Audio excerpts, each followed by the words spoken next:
coronavirus afecta a altas autoridades de Estado, no solamente en Bolivia, sino también en Latinoamérica. Por ejemplo, ya son 3 los presidentes contando Yanine Áñez. Estamos hablando del presidente de Honduras, estamos hablando del presidente de Brasil y ahora es el caso de Bolivia. Vamos a hacer un análisis de esta situación. Estamos con el señor Carlos Bort, analista constitucionalista, a quien le doy la bienvenida. Muy buenos días. Buenos días, Vania. Gracias por la invitación. Es un privilegio conversar con ustedes y hablar con la población. Bien, ayer nos enterábamos todos de la situación y el estado de salud de la presidenta Yanine Áñez. ¿Cómo va a poder ahora ella dirigir al país desde su aislamiento?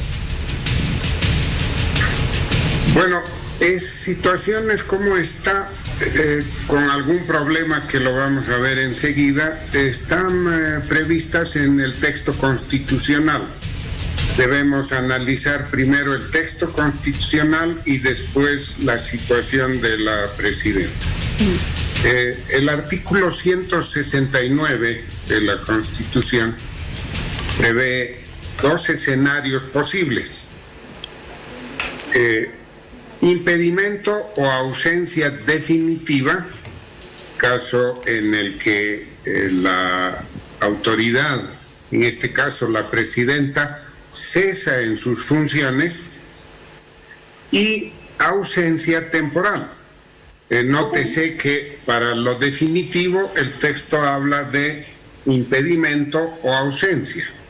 No son la misma cosa, ¿no? Y para lo temporal, solamente el texto habla de ausencia temporal.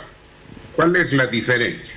El impedimento es cuando ya la persona afectada, en este caso la presidenta, no puede cumplir sus funciones. La ausencia es cuando no está en algún lugar. Aquí la pregunta es ¿en qué lugar? Se suele hablar, el texto habla de ausencia cuando el presidente sale del país, viaja. No es el caso. Por lo tanto, puede atender los asuntos de Estado desde su domicilio, ahora la residencia oficial. Repito entonces, para el caso de temporal es solo ausencia, no cabe el impedimento temporal. Señor Bort, es decir, ¿aplicarían los 10 días que ella tendría de permiso, de ausencia, o que podría ausentarse sin pedir permiso a la Asamblea Legislativa o no? No, los 10 días es para el caso de los viajes al exterior. Salir, estar ausente del territorio nacional, puede hacerlo hasta 10 días. En la cesación, en la ausencia temporal, hay otro plazo.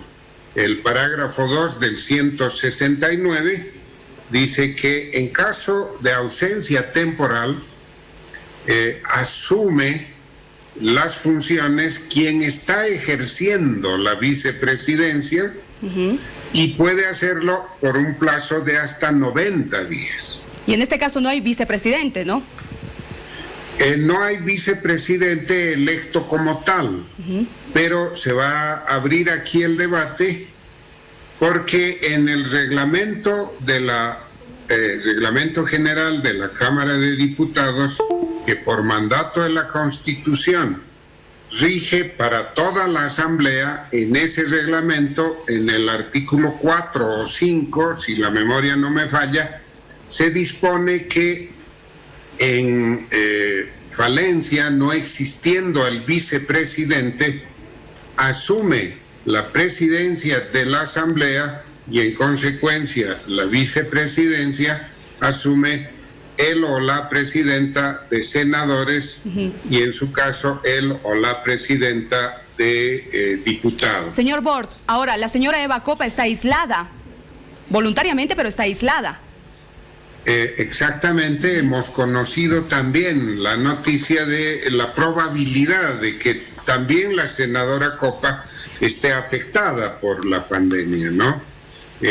Hay que confirmar esto rápidamente y si se confirmase esto quedando en una situación semejante a la de la presidenta Áñez, habrá que esperar que el presidente de la Cámara de Diputados, solo en ausencia temporal por el momento, vea de atender algunos asuntos no definitorios, porque estaríamos hablando de un interinato dentro de otro interinato, ¿no?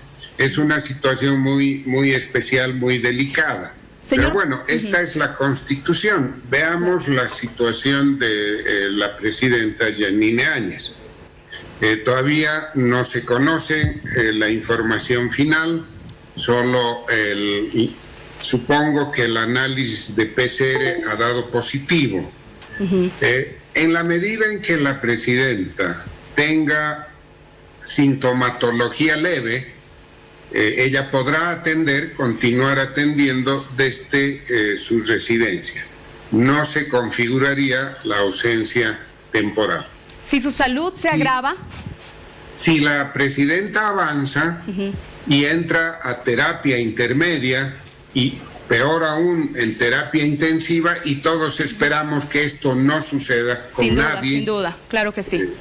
¿No es cierto? Pero si esto sucediera, se configura con terapia intermedia y las dificultades de atender los asuntos de Estado, comienza a configurarse la ausencia temporal, caso en el que volvemos al análisis anterior.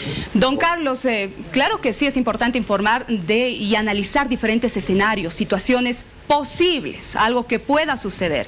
Pero en este momento la presidenta se encuentra estable y creo que todos los bolivianos esperamos que así sea, con todas las personas en realidad que se están enfermando. Pero es importante que la gente también conozca lo que podría pasar.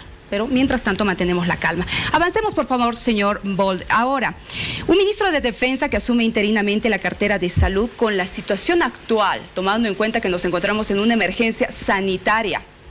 ¿Esta decisión es prudente? Bueno, cuando un ministro se ve impedido de atender su despacho, en la práctica en el país es que mediante decretos presidenciales se designa a un ministro interino, que es otro ministro del gabinete, que además de atender su despacho atiende el de la persona impedida temporalmente.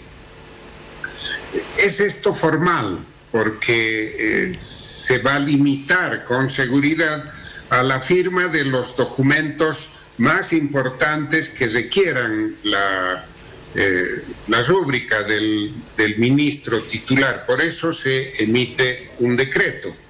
Técnicamente, con seguridad, porque no hay persona alguna que físicamente pueda atender dos despachos ministeriales, en los temas, repito, de la especialidad, son los viceministros que toman las decisiones y no tiene un perjuicio mayor.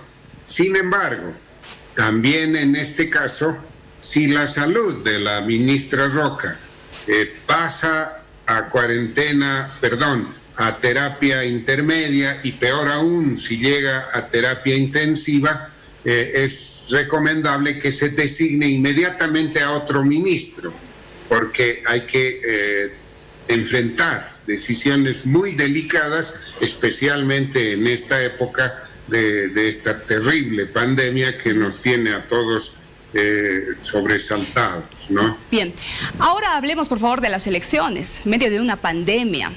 ¿Ya tenemos certidumbre de la fecha? ¿Será que se realiza este 6 de septiembre? Le pongo un ejemplo.